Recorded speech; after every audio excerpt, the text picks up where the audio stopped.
How to fix camera not working in Google Meet. Well, in order for you to fix this issue, the very first thing you want to try doing is to make sure that you are using the updated version of the app. In order to check it out, head over to the App Store. In the search bar, search for Google Meet.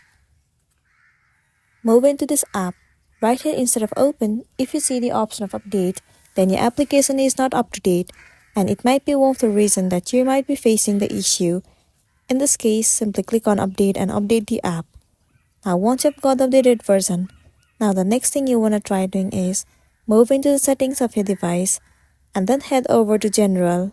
Now move into iPhone storage and then in this page search for the application Google Meet and then move into it.